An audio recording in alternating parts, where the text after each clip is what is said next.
Olá pessoal, tudo bem com vocês? Bom, eu sou a professora Larissa Mesquita, professora de Geografia, e hoje o nosso assunto é muito interessante. Nós vamos falar sobre os conflitos políticos que envolvem a China, ou que a China se envolve, né? Antes de começar, eu quero te fazer um convite. Se inscreva aqui no canal, deixe o sininho ativado, assim você vai ficar por dentro de todas as nossas atualizações. Vamos lá? Bom, pessoal, quando a gente fala sobre a China e as políticas, né, que o governo chinês desenvolve, é preciso considerar que a China é um país de história milenar. Então, ao longo de todo esse período, é claro, é natural que ela tenha se envolvido em conflitos geopolíticos com outros territórios, com outros países. Hoje nós vamos numerar os 3 conflitos políticos mais eminentes da China nessa sua história recente, que é o conflito envolvendo a China e o Tibete, a China e Hong Kong, a China e Taiwan. Bom, vamos falar então do conflito envolvendo a China e o território chamado Tibete. Como você está vendo aí no mapa, o Tibete é esse território em destaque, né? Hoje ele é completamente anexado ao território chinês, reconhecido pelo governo chinês, portanto, como um território próprio. Bom, o histórico de conflito entre esses dois territórios é bem antigo, mas há um marco oficial. Entre os anos de 1950 e 1951, a China vai fazer a anexação oficial do Tibete ao seu território. Naquele momento, essa anexação, que foi, na verdade, uma ação política do governo chinês, estabelecia que o Tibete teria uma certa autonomia, o que não se concretizou ao longo dos próximos anos. E aí, a partir disso, houve uma série de movimentos, né, de indivíduos do Tibete pró-independência total da China, que basicamente não colheram resultados. Uma data muito importante dentro desse conflito ocorre em 1959. Aliás, é uma data bem marcante porque ela é a data do exílio do líder político do povo tibetano, que é o Dalai Lama. Olha só a fotinha dele. O Dalai Lama, naquela época muito jovem ainda, ele precisou se exilar na Índia, depois de várias tentativas frustradas de conquistar a autonomia política do Tibete novamente. Bom, vale lembrar que até hoje, né, o Tibete é um território anexado pela China, os tibetanos não conseguiram a sua independência, o Dalai Lama é uma figura mundialmente conhecida, inclusive viaja o mundo todo, né, chamando a atenção para a causa da independência do Tibete. Mas aí a pergunta que se faz é, por que a China quer tanto o Tibete? Afinal de contas, um território montanhoso, frio, árido, mas é uma questão estratégica. Existem muitos recursos naturais, né? Não é só um grande deserto, não é só uma área muito fria, não é também só uma área montanhosa. O Tibete é rico em recursos naturais e também um território estratégico dentro ali do comércio com outros países asiáticos. A questão envolvendo hoje o Tibete e a China, além de territorial naturalmente, é também uma questão que envolve etnias e crenças diferentes. Esse é só mais um exemplo, né, de um movimento separatista no mundo, de um movimento de independência. É claro que os tibetanos, como minoria, dificilmente vão conseguir alcançar essa tão sonhada independência. E é bom lembrar que desde o exílio do Dalai Lama em 1959, o governo chinês controla ainda mais fortemente o território do Tibete. São impostos aos tibetanos regras, normas muito duras, como restrição à liberdade de expressão, à liberdade de ir e vir, enfim. É um território hoje pertencente à China, reconhecido pela China assim, dificilmente o povo tibetano conseguirá essa independência. Bom, outra questão geopolítica, né, envolvendo a China está relacionada à ilha Taiwan. Dá uma olhada no mapa para você ver a localização de Taiwan.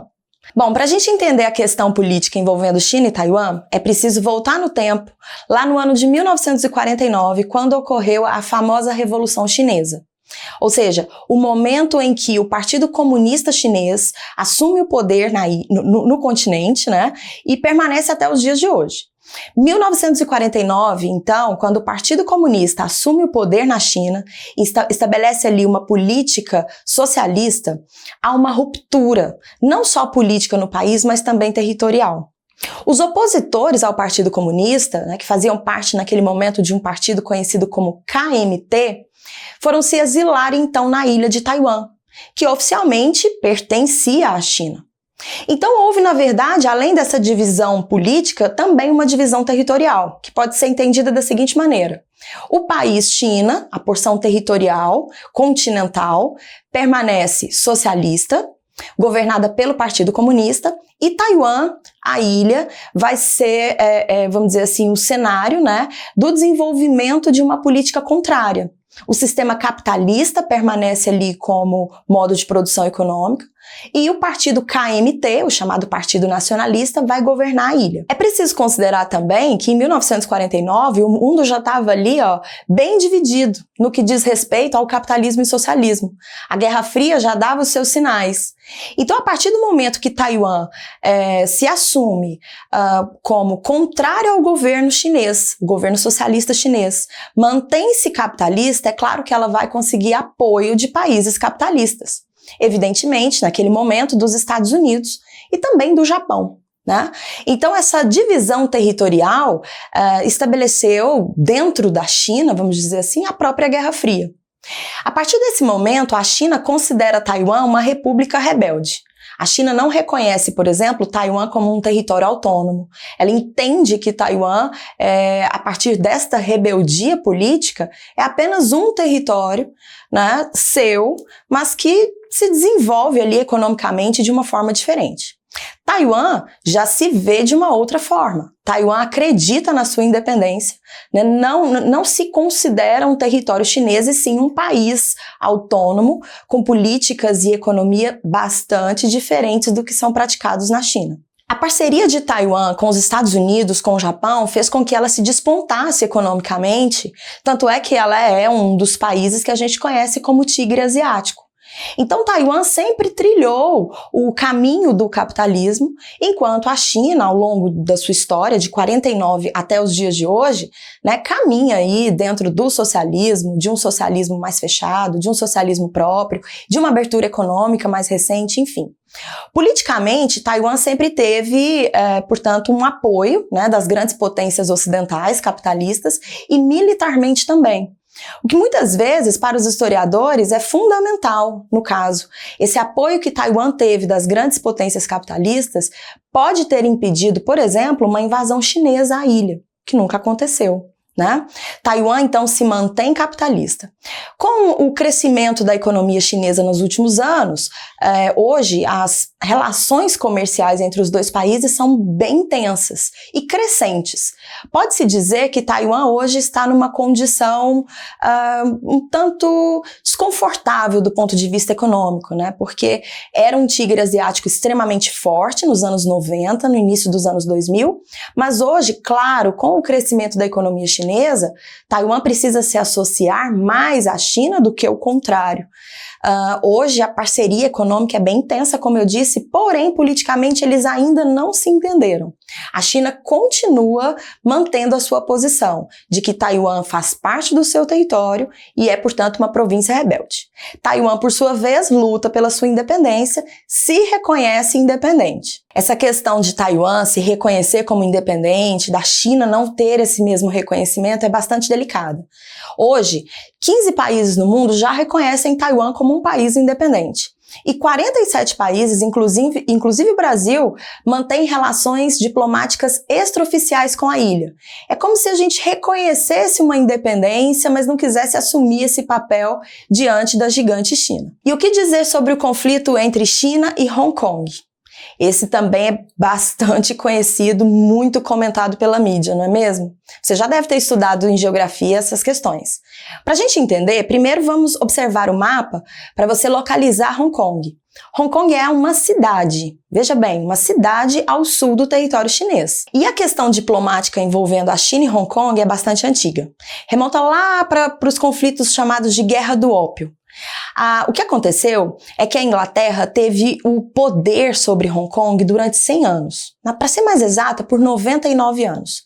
Foi um acordo que o governo inglês fez com a China, de que a Inglaterra teria controle sobre a cidade de Hong Kong e essa cidade seria devolvida ao governo chinês no ano de 1997. O que de fato ocorreu. Houve então a devolução oficial de Hong Kong para a China.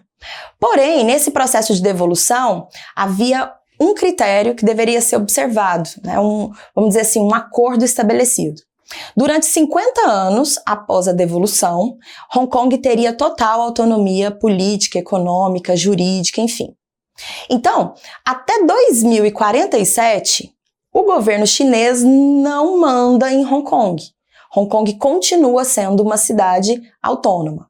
E é bom lembrar que o histórico de Hong Kong, pelo fato de Hong Kong ter pertencido à Inglaterra, fez com que essa cidade se aproximasse muito do chamado mundo ocidental. Lá em Hong Kong, por exemplo, existem características do ponto de vista civil, político, que não existem na China, como a liberdade de imprensa, a liberdade de expressão. E os indivíduos que moram em Hong Kong, evidentemente, não se sentem confortáveis sabendo que no ano de 2047, ou seja, daqui a pouco, né, esses direitos podem deixar de existir. Porque sendo Hong Kong anexado oficialmente à China e perdendo a sua autonomia, naturalmente, os elementos políticos, os elementos jurídicos e econômicos seguidos por toda a China serão introduzidos também em Hong Kong. Bom, essa devolução total de Hong Kong à China em 2047 gera necessariamente bastante preocupação mundial. Né? Não é à toa que a partir de 2018 nós vamos observar cada vez mais frequentemente protestos, né, da população de Hong Kong contra essa devolução e contra uma possível perda de direitos civis, direitos políticos. Vamos aguardar para ver o que é que o futuro próximo nos traz, né, de novidade em relação a Hong Kong e à China. Então, pessoal, espero que vocês tenham gostado da nossa videoaula sobre as questões políticas envolvendo a China. E antes da gente se despedir, você já sabe, né? Curta o vídeo, compartilhe com seus amigos, acesse os links na descrição e acesse também as nossas redes sociais. Você vai ficar abastecido de conteúdos incríveis. Tchau, tchau!